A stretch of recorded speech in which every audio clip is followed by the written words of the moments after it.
Welcome back, everyone. You are listening to the Project Management Podcast at pm-podcast.com, and we are coming to you live from the sunny town of San Diego in Southern California, where we are at the 2016 PMI Global Congress. And with me right here at the end of the day is Denise McRoberts. Hello, Denise. Hi, Cornelius. How are you? I am very well, but the more important question is, how are you? You just literally walked out of your presentation. I did. I am doing great. I think it went excellent. I had a great crowd. They actually had to switch the rooms around because there was a lot of pre-registration, so we had a full house, and it was a lot of fun. Had a lot of good questions at the end as well. Excellent. That's always what you want to hear. Yes, The topic of your presentation is meaningful metrics, the path towards measuring what matters. What prompted you to want to speak and write about metrics? That's a really good question. There's a lot of different paths towards what prompted me to speak. The first one really was earlier this year. I was leaving for lunch. I work in Rockwall, Texas, and wanted to frequent my favorite fast food joint because I really like their spicy chicken sandwich. And I was sitting in line in the drive-thru and noticed that they had a new sign out front of the drive-thru. And that sign said it was our pleasure to move 150 cars in our drive-thru yesterday from noon to 1 p.m. And I thought, man, that's a really interesting performance metric that they've chosen to display here in the drive-thru. And so as I was sitting there, I had a lot of time to think about that metric and assess whether I thought it was good or not. And so during this whole process, I really visited this fast food chain frequently and looked at their performance numbers over time and started asking questions from the people that were operating the drive-thru about their metrics. And I just started thinking about what makes a good metric. And I started relating to that to our organization, knowing that we had a whole lot of metrics that we were measuring and wanted to figure out and make sure that we really had the right metrics and why. And so I, started pondering that and diving deeper into it, really assessing whether our current metrics program was accurate, and became interested in that topic. I've done an MBA as well, so I have a lot of experience. I've led other projects where we've actually done process improvement efforts for various organizations and determining if they have valuable metrics. So it got me thinking, and I started looking into it more, and it inspired me actually to submit a paper. All because of the sandwich. All because of the spicy chicken sandwich. Wonderful. Let's take a step back and also say that this is a case study. It is about one of the PMOs that your organizations works with. And we also have to acknowledge the fact that this was a very visual presentation. You have a lot of slides showing in color what the metrics are and presenting them up. And it's really interesting to follow along and see. And we're doing an audio podcast here. What are we thinking? I was wondering the same thing. How can I explain the power of the metrics and how they look and so forth. So I think we're going to have to see how it goes. Right. We are going to try and get permission to take a few of the slides out of the presentation so that we can have them presented alongside of this recording here. And if you now watched or listen to this recording on the website and you see that additional presentation slide, those additional presentation slides, that means we did get permission. And if you don't see them anywhere, then we did not get the permission. We'll try. Yeah, let's start at the beginning. Would you define the problem that you found? So I work at a project management office or within a project management office. And back in 2013, I was actually hired on because this organization had some very well-defined processes within the PMO, and they were doing a lot of things really good. However, the downfall, or what they were not doing, was executing and delivering the final results on time. So what our portfolio looked like is that we had a lot of projects getting submitted and in the pipeline, and then we had a ton of projects that were in work that were all slipping on their schedules. They were going over budget. There was project managers that were spread too thin. There was a lot of resources that were spread too thin because they were working on 6 different projects at a time or so forth. And so the end result was not getting done. And so really, we wanted to look at that portfolio and try and make a change, which is why we looked into our metrics program to see how we could improve those processes. Mm-hmm. What makes a good metric? That's a good question. It does make a good metric. One of the definitions that I like for a good metric is by the Professional Practice Statement on Performance Measurement and Metrics. And they define a good metric as a meaningful measurement taken over a period of time that communicates vital information about a process or activity leading to fact-based decisions. So I just read that actually off the slide here. But there's 3 aspects of that definition that I really like. The first one is that it's taken over a period of time. You can't have a good metric that's just static because it doesn't give you any relation to other data points. It doesn't mean anything. It's very static in nature. The other thing I liked about it is the vital information piece. So it has to align to your organizational's goals and strategies, and it has to fit into that so that it's really impacting the processes or the activities that are important to that organization. And then the last piece that I really liked about the definition is that it leads to fact-based decisions. You need to be able to assess and understand that metric and then impact change. And then you can follow up and watch that change through your metrics. Mm-hmm. So I really appreciated that definition. And let me take this back to what we said earlier when you talked about the portfolio of the PMO. Too many projects there and everybody spread too thin. Mm-hmm. That was basically because no metrics existed or the wrong metrics existed. Right. We were looking at the number of projects in our pipeline.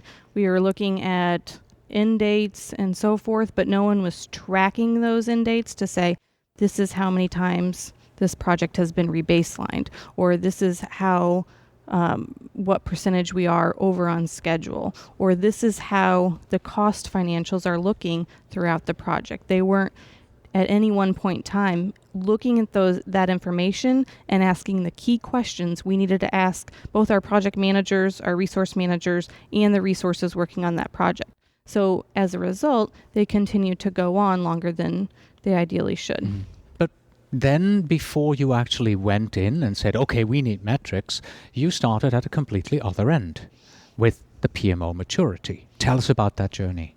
Yes. So I really like a lot of the maturity models out in place because it gives you actually a number that you can use, and it gives you a roadmap. So essentially, you can take any kind of maturity model, and there's a number of them out there, and say, this is where we fall on these categories. It assigns a number because you have level 0, which is non-existent processes, all the way up to level 5, which is optimized processes. So it's a standard 0, 1, 2, 3, 4, 5 measurement. And you can say within each of those categories, this is where our organization fits. This is where we belong because of the various items within that maturity. So I like the maturity models because it gives you a number, and then you can say, this is where we want to be.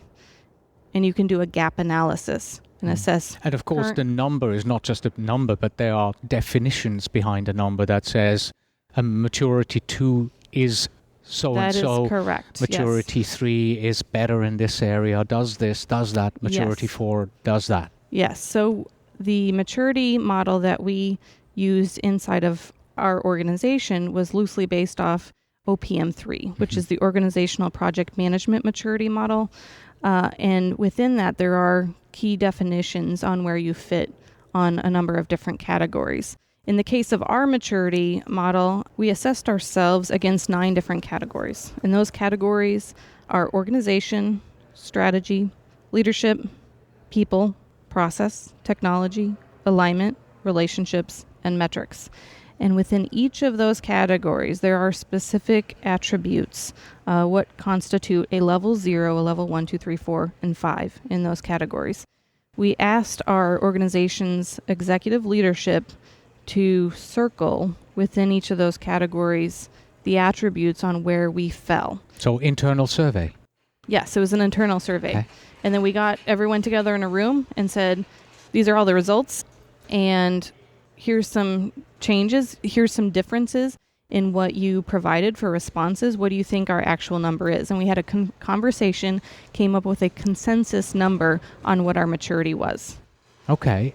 And once you knew where you were, what happened next? So once we knew where we were, we figured out where we wanted to be. Makes sense. And we set a number, 2 years. We said, okay, in 2 years, we want to have these qualities.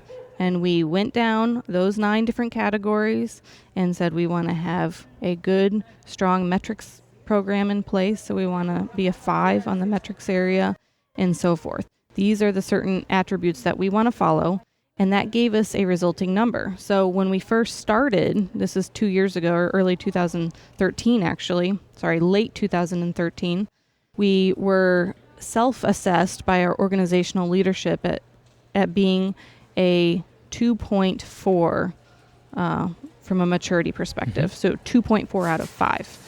And then with our gap analysis, we said these are the areas we want to be, and we want to be a 4.2. Very big change. Yes, it was a very big change. We devoted, in order to impart that change, we have 4 project managers within the PMO that were devoted a small portion of their time to making that change. And we developed a work in progress list of all the items specifically, or the gaps that we wanted to address. We also, in addition to the gaps that we wanted to address, we did a survey to our portfolio level customers and our project customers and got feedback from them on how we should improve. And we put that into our work in progress list. And then we met within the PMO bi-weekly. So every other Friday we met, and everyone had assigned actions and owners of certain items. We decided what our goals were going to be. So we set our own roadmap in terms of what we wanted to accomplish in the first 3 months, 6 months, 12 months, and then 1 to 2 years. And said, this, in order to make our goal, these are the things that need to happen, and this is the timeline to make it happen. Okay. And then started tracking from there. And just to remind everybody, we're not talking about maturity models here. We're still focused on the metrics. So my question to you, you said you were at 2.4, you want to get to up to 4.2 right there. And that's the overall maturity that you were changing. Yes, right? That's across those 9 across all of 9 them. different categories. Right. So we're using metrics to establish. Get there. Yes, to get there. We're using a number. We're quantifying something into that method for getting there overall as a PMO. Right. However, metrics is one of the 9 measures, right? That is so correct. How important of an impact then were the metrics in getting from 2.4 to 4.2? So at the time, our metrics program, we self-assessed at a 3.0 actually, because we had a tracking tool for all our projects in there, and we were collecting data. We knew the number of projects in our portfolio. We knew we had start dates and planned end dates for those projects and so forth. So we had some fundamental information about that, and we assessed that to be a 3.0.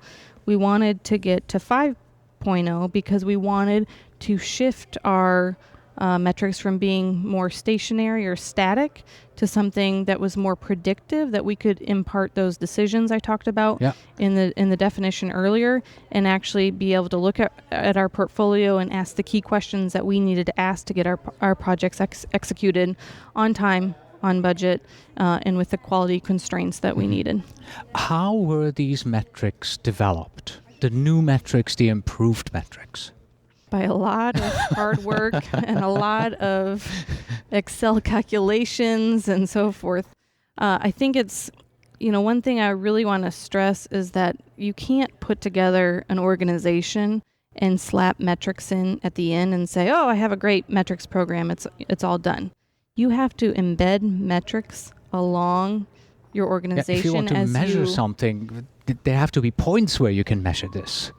Right. And you need, yes. Yeah, and you need to have the fundamental systems behind it to collect those metrics. Because one of the metric attributes that I really I find important is that they're automated, that those metrics are automated. And so you need to have the systems behind it that help you automate the collection of those metrics. Mm-hmm. And when you say automated metrics, is everything automated, or are there some of the metrics that you have chosen that are more gut feeling, almost, what's the completion of this project? Oh, it's 75% complete, but that's more a gut feeling guess. Yes. So we have some gut feeling metrics as part of our portfolio because they do provide value, and project managers at the end of the day know they have a good idea of forecasting on when their projects will complete. So that gut feeling is part of it, but we also have the data, the financial data in terms of labor charging.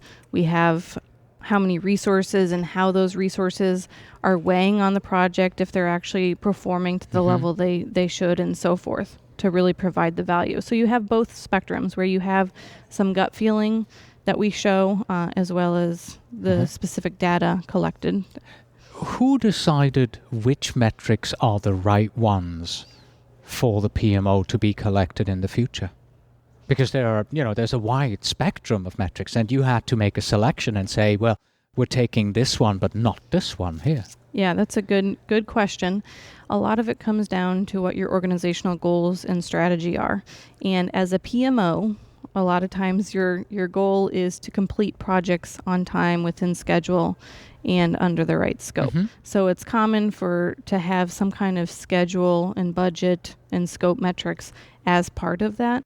But also, you have to look as a PMO, especially if you're an enterprise PMO, your organizational goals, and help your organization impart change and get to those goals.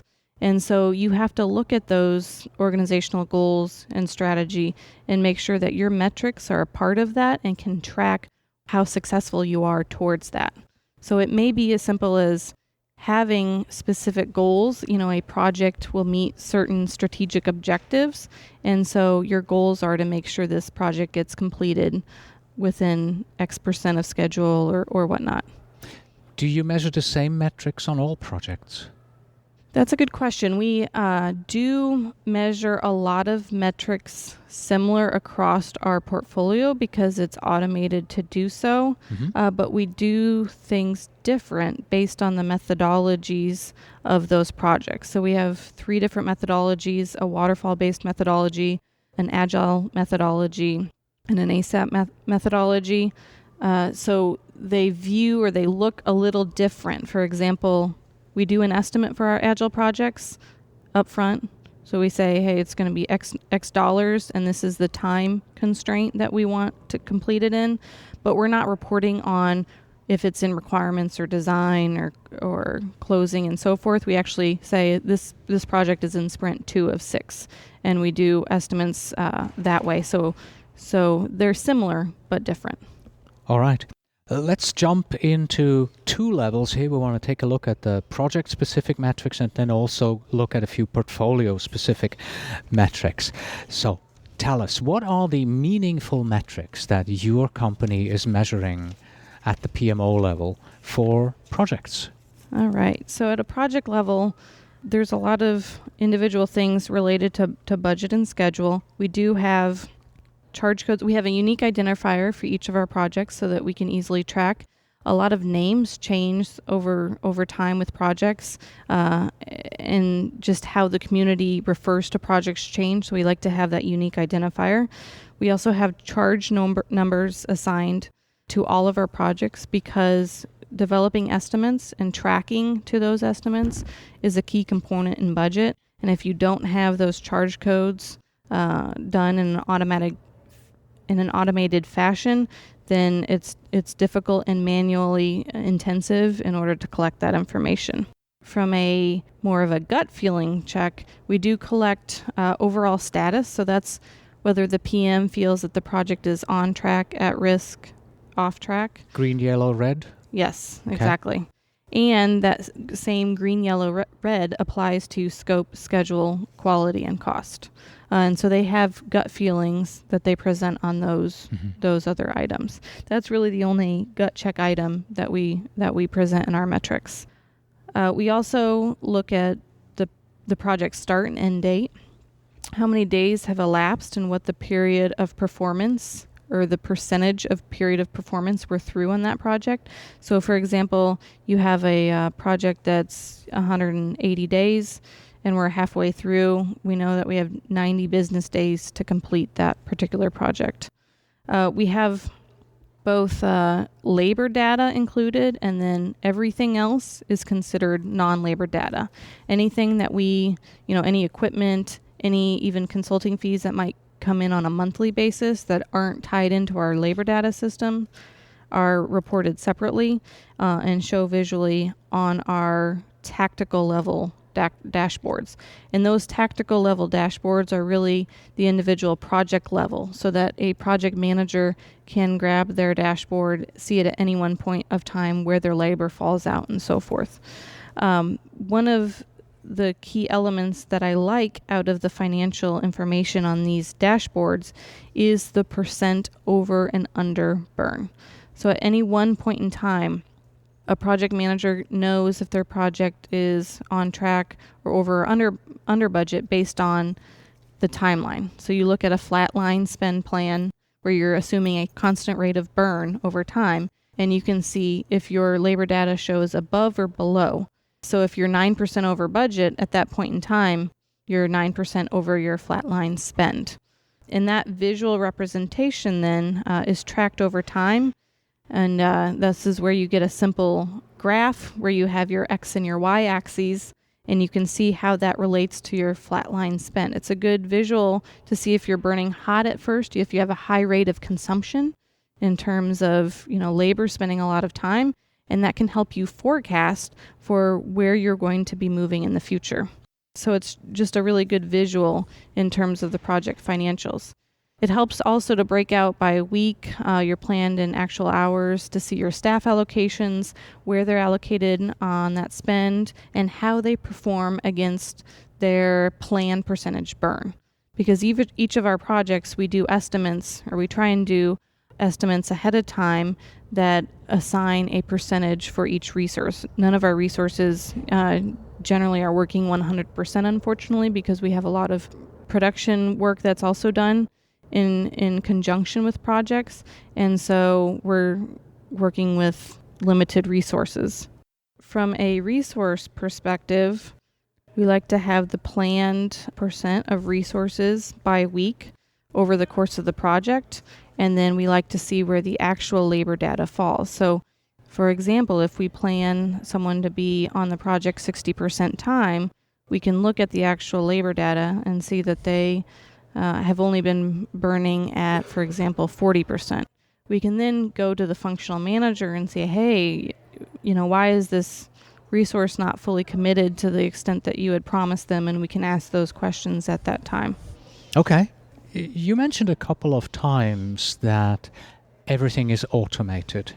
Mm-hmm. From the perspective of the project team who set all of this up, was this seen as a technology project? We're implementing technology here to make this work, or was this seen on a different level? This is a strategic project, and the technology is just used to help us out. That's a good question. So I think it's a good partnership here between technology and strategy. Any metrics program, it's always good to have automated processes in place, because you don't want to be spending your time going through and collecting data, sifting through data. It's very labor intensive. You should be spending your time analyzing and making fact-based decisions based on your metrics. So the underlying tools and technologies and the systems you use to collect that are all technology based. That's how you automate. Using those tools as a technology project really helps you make sure you're aligned to your strategic goals and your vision and mission and so forth. Okay.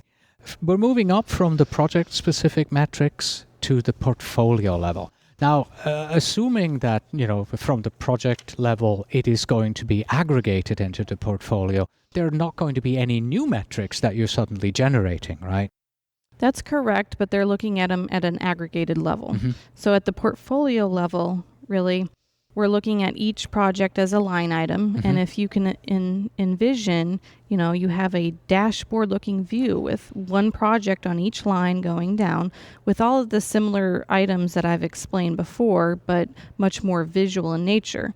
And then you're grouping all of that data together so that you can say from a portfolio percent burn perspective, at a portfolio level, we're under or over burning. That's going to give the PMO good indication if either we overestimated our projects and we estimated them too high, or they're going to come in and miss the due dates and they're going to go long. And so looking at that portfolio view gives you the macro view to say, hey, we have a problem here. And at that portfolio view, if you have problems, you can start looking at your individual programs and start going down one level and say, okay, I'm having a problem here. Which program is giving me these pain points?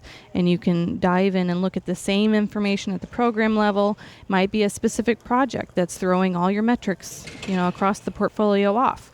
But at least you have that information and you can look at it in those different levels. The other thing at a portfolio perspective is I like to do more of an planned FTE burn number. And that's really assuming across my portfolio, I'm estimating, let's just say 1,000 number of hours. They have start and end dates. Knowing those start and end dates and averaging them, I can say I should be working at a 52 planned FTE burn, for example. That means I should have 52 staff working every day, 8 hours a day, or whatever your organization uses, in order to meet my current portfolio demand.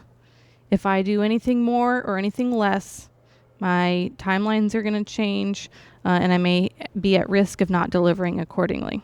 So I like taking that planned FTE burn and then looking into our actuals and how our actuals look. You can look at those at a daily basis, a weekly basis. We usually look at a monthly basis and say, just as an example for our month of August, our portfolio percent burn in total was negative 34%. That tells me that we're under burning by 34% across our portfolio. That's a problem. We try and keep that number between plus and minus 15%. So 0% is actually, you want to be the target. 0% is the target. So that's telling me that negative 34% under burning is that we're really only using about 40 out of the 52, only 40 FTE staff each day or each week. Which means your project timelines are going to extend. Correct. Yeah. And that's a major risk. And so then we can dive into the details and ask the right questions from the project managers and the resource managers. Yeah, exactly. What's going on? Mm-hmm. So having that information at the macro view is very helpful for a PMO manager, a portfolio manager, or any of the executive leaders that are involved or related to the project management office. Okay. How long did it take you to get here in terms of the project that you initiated with the maturity? Yes. Going from 2.4 to, are you at 4.2? That's the next question, obviously. We're actually at 4.1. We just missed our target, and we know a number of reasons why we just missed our target, but we're very happy with the results and making that kind of progress in that 2-year period of time. It took you 2 years to get there. It really took us 2 years, but our PMO was around longer than that. Our PMO was actually formalized in 2011, and we started this process improvement initiative in 2013. Okay. Late 2013, early 2014. Right. So this is where you are with the metrics. Where are you heading next with the metrics? Any plans in the future? Yes, we always have plans. Don't we all? We have a long list of plans. Specifically on the metrics side, we really want to dive into resource optimization and resource leveling and be able to maximize and become more efficient and more granular at that level.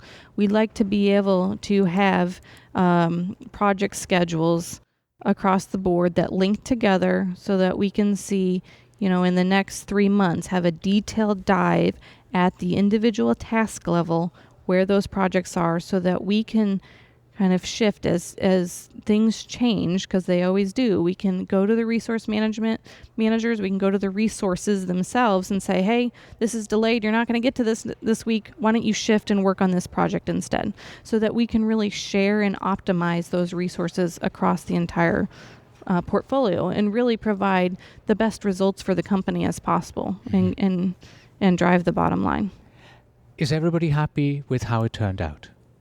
I think overall, people are very happy. I think there's a new level of transparency. We can see where things are going, and we are able to ask the key questions that we need to. Sometimes it's the hard question, and it's difficult to face, but overall, it's best for the organization, and people are very thankful to have that transparency. They like working and being challenged to that level, and this really raises the bar and helps people meet new levels.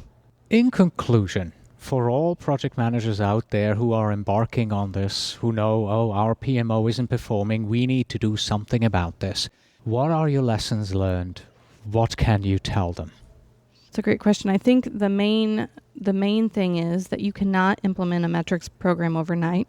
There is a lot of trial and error involved.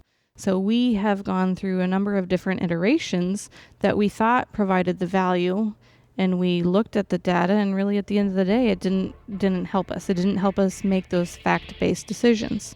So what we found is that we had kind of this resembles a pipeline where we were collecting a lot of different metrics in a lot of different areas, but only certain ones were the KPIs, the key performance indicators.